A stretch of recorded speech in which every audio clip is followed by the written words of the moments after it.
할렐루야. 오늘은 영적 전쟁 첫 번째 시간, 영적 전쟁이 무엇인가에 대해서 함께 말씀을 나누도록 하겠습니다.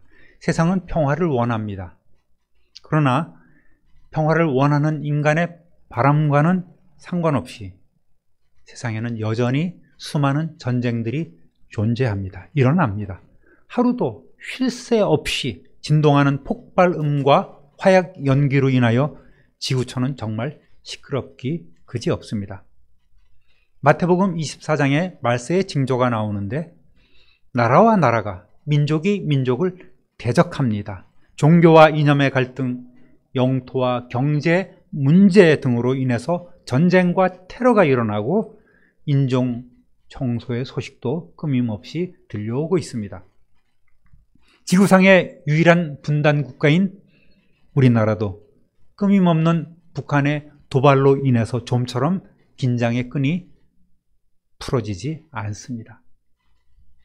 성도 여러분, 이렇게 현실 세계 전쟁 외에도 우리의 영적 세계에도 전쟁이 있음을 알고 계십니까?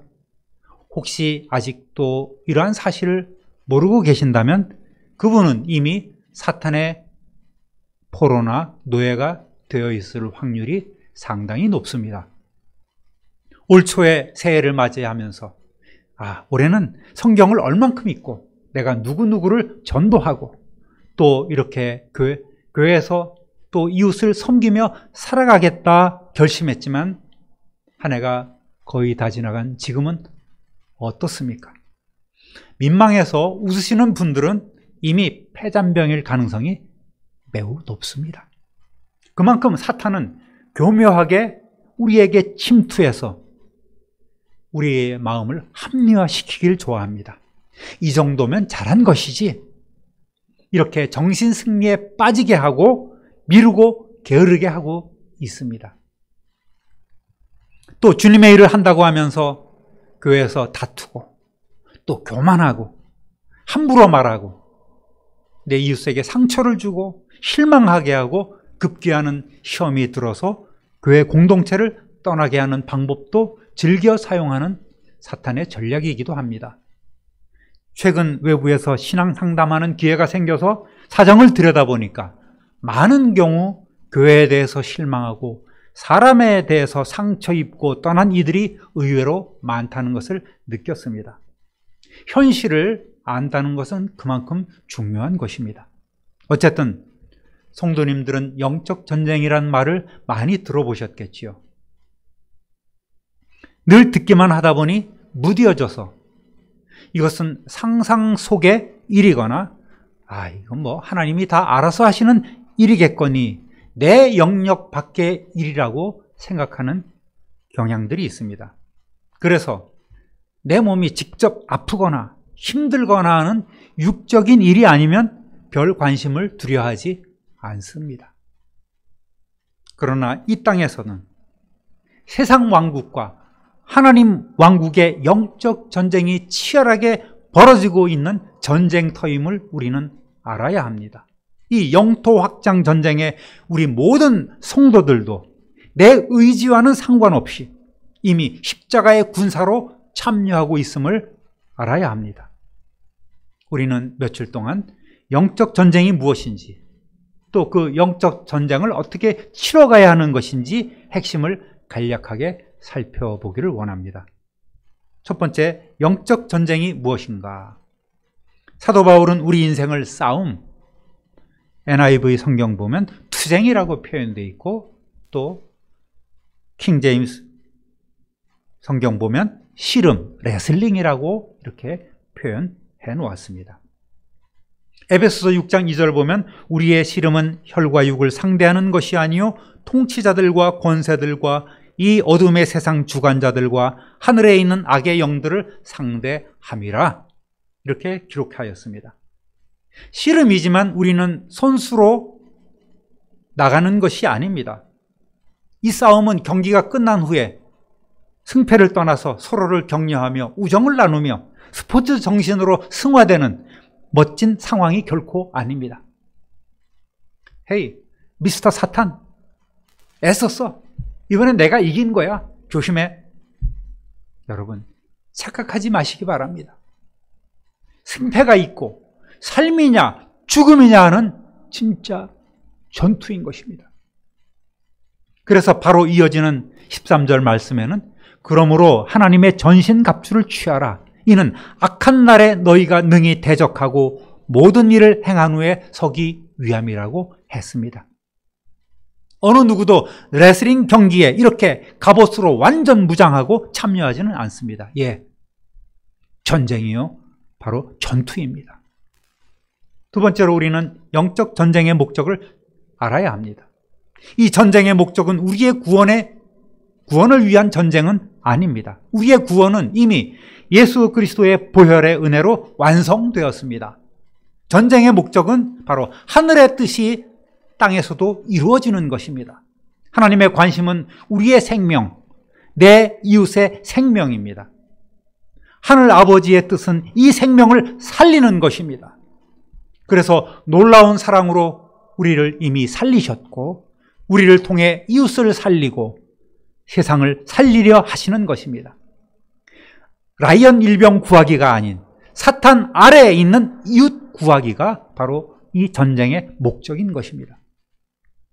디모데전서 1장 18절 보면 아들 디모데야 내가 네게 이 교훈으로서 명하노니 전에 너를 지도한 예언을 따라 그것으로 선한 싸움 굿 파이트라고 기록이 되어 있습니다. 선한 싸움을 싸우며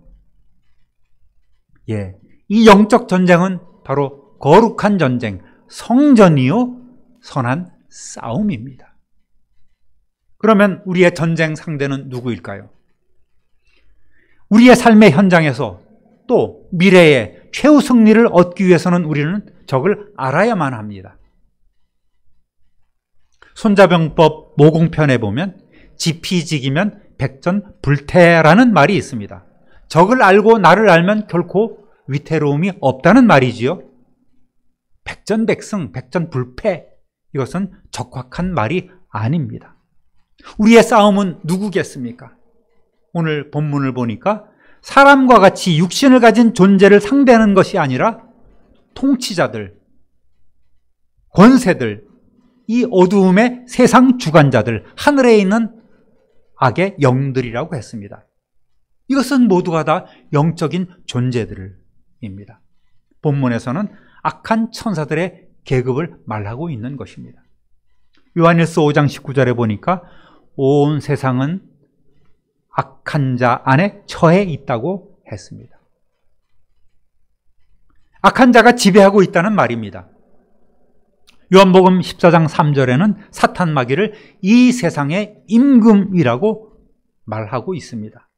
에베소서 2장 2절 보면 그때에 너희는 그 가운데서 행하여 이 세상 풍조를 따르고 공중의 권세 잡은 자를 따랐으니 곧 지금 불순종의 아들들 가운데서 역사하는 영이라.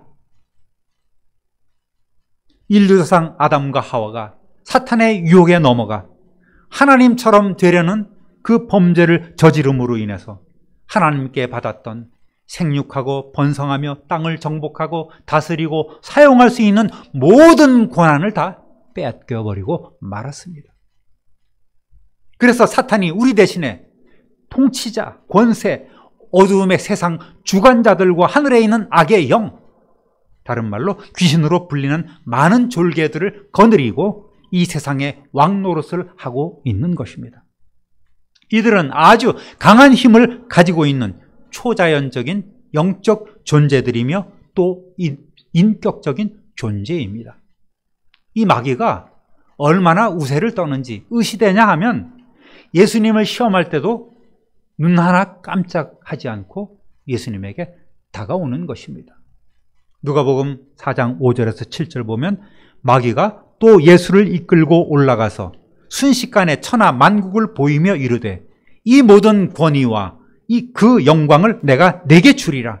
이것은 내게 넘겨준 것이므로 내가 원하는 자에게 주노라. 그러므로 네가 만일 내게 절하면 다 네 것이 되리라. 예수님을 어떻게 유혹합니까? 예수 당신 어리석기는 나에게 절만 하면 내가 당신에게 다 줄 텐데 뭐 제물로 굳이 죽겠다고? 그럴 필요가 없어. 나한테 절만 해. 이렇게 당당하게 예수님에게 도발하고 있지 않습니까? 그런데 흔히 21세기 최첨단 과학시대에 무슨 마귀가 있고 귀신이 있느냐고 반문하는 이들이 종종 있습니다. 교회 내에서도 마귀의 존재를 의심하는 사람들도 있습니다. 그저 단순히 이 죄라는 것을 인격화해서 마귀라고 부르는 것이지 무슨 사탄 마귀가 어딨냐고 비웃기도 합니다. 왜냐하면 영적 존재는 우리의 육신의 눈으로는 볼 수도 없고 만질 수도 없고 또 인간의 지식으로도 그 세계를 파악할 수 없기 때문입니다. 그러나 마귀, 귀신은 분명히 존재하며 성령의 사람들은 마귀의 정체를 파악할 수 있는 능력을 갖게 되는 것입니다. 사탄은 자기 세력 안에 있는 사람들을 통해서 도전할 때가 많습니다. 매일 우리가 대하는 사람들 가운데서도 사탄의 수하에 있는 적군이 있고 또 주님의 사람들인 아군이 있는 것입니다. 적을 모르면 우리는 이 영적 전쟁에서 패할 수밖에 없는 거예요. 네 번째로 전쟁과 전투의 용어를 한번 살펴보겠습니다. 성경에는 싸움, 투쟁이라는 말로 표현되어 있지만 전쟁, 이것은 국가들이 무력을 사용해서 상대방에게 자신의 의지를 강조하려는 행위를 말한다고 사전적으로 정의되어 있습니다. 이 전쟁이란 말은 사회적 용어로 사용되기도 합니다. 범죄와의 전쟁, 마약과의 전쟁, 테러와의 전쟁, 이렇게 많이 사용되고 있지 않습니까?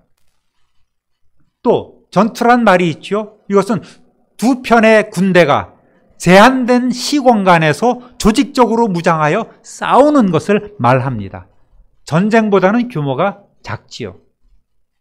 그래서 전쟁과 전쟁은 전면전으로 부르기도 하고 이 전투를 국지전으로 부르기도 합니다. 우리는 보통 이 전투에 참여하는 전투병, 군사가 됩니다. 전쟁이나 전투에는 반드시 규모에 맞는 전시 상황실이나 작전 본부, 즉 워룸이 설치 운영됩니다. 여러분도 아마 영화 같은 데서 봤을 거예요. 장군들이 쭉 둘러서서 큰 지도를 앞에 놓고 배는 어디에 배치시키고 비행기는 어디 배치시키고 전차는 어디에 배치시키고 이런 상황실이 바로 워룸입니다. 지휘부가 모여서 전략과 전술을 세워서 각 전투 현장에 세부적으로 하달하는 것이죠. 예를 들면 이 교회도 하나의 성도들의 워룸이 될 수 있습니다. 그래서 전도를 위한 총동원 행사를 한다고 칩시다. 그러면 담임 목사를 비롯해서 모든 교역자들이 또 각 기관 사역자들이 모여서 행사 계획을 하게 됩니다. 이것이 큰 틀에서의 전도 전략이라고 이야기를 하죠. 그리고 세부적으로 예배나 안내는 누가 담당하고 또 접대는 누가 하고 공간 활용은 이렇게 하고 어떻게 하고 각 기관은 어떻게 움직이고 어느 누구는 어디를 담당하고 이렇게 다 나누어서 그렇게 계획을 세우게 됩니다. 그리고 그 계획서에 의해서 움직이게 되죠. 이것이 바로 전술입니다. 그러니까 전략과 전술이 또 구분이 되지 않습니까? 교회 구성원들이 기도하고 나가서 초청 대상을 만나고 이끌어오는 것, 이것이 이제 실제적인 영적 전투가 되는 것입니다. 그러면 교회에서 총동원 행사를 한다. 그러면 사탄의 진영에서는 그저 구경만 하고 놀고만 있겠습니까? 아니에요. 그들도 총동원을 선포하고 있는 거예요. 총동원령을 내려서 그저 회방하고 전도 열매를 얻지 못하도록 열심히 일하고 있습니다. 그래서 때로는 어떤 분들은 그래요. 야, 우리 전도라고 안 해본 것 없이 다 해봤는데 안 되더라 하는 낙심을 주고 패배의식을 주려 하는 것이 바로 사탄의 전략입니다. 꼭 나가겠다고 약속했던 사람이 무슨 일이 생겨서 못 간다고 연락 오게 하고 그렇게 방해를 하는 거예요. 우리가 전도 행사라고 행사라는 표현을 하지만 이 전도 행사는 영적 전쟁의 대표적인 작전이 있는 거예요. 안 되면 말고 하는 식으로 안이하게 접근해서는 정말 안 됩니다. 신중하게 전략과 전술을 잘 세워서 우리는 군사로서 전투에 임해야 하는 것입니다. 전쟁이 진행 중인 그 상황을 전시 상황이라고 합니다. 바로 오늘 저와 여러분이 처한 현실이 바로 영적 전시 상황임을 우리는 알아야 합니다. 그렇다고 우리가 때로 휴일이나 휴가를 가듯이 사탄의 진영도 휴가를 가고 휴식이 있을까요? 아니에요. 이 영적 존재들, 적들에게는 휴일이나 휴가가 없음을 우리는 알아야 합니다. 그저 1년 365일 내내 하루 20시간 내내 지침 없이 돌격 대형으로 우리를 공격하고 미혹하고 있음을 알아야 되는 거예요. 중요한 일입니다. 그러므로 우리도 24시간 영적으로 깨어 있어야 이길 수 있는 거예요. 신앙생활에는 결코 휴가가 없습니다. 육신은 쉼을 가질 수 있겠지만 이마저도 우리는 깨어 있어야 한다는 말입니다. 더 이상 마귀에게 속지 마시고 심기일전에서 바로 서시기를 우리 구주 예수 그리스도의 이름으로 축원합니다. 축원합니다. 축원합니다. 존귀하신 하나님 아버지, 오늘 영적 전쟁이 무엇인가에 대해서 그 용어와 전쟁과 전투, 또 전략과 전술, 전면전과 국지전, 여러 용어들을 살펴보면서 오늘 우리가 처한 현실이 영적인 전시 상황임을 알게 되었습니다.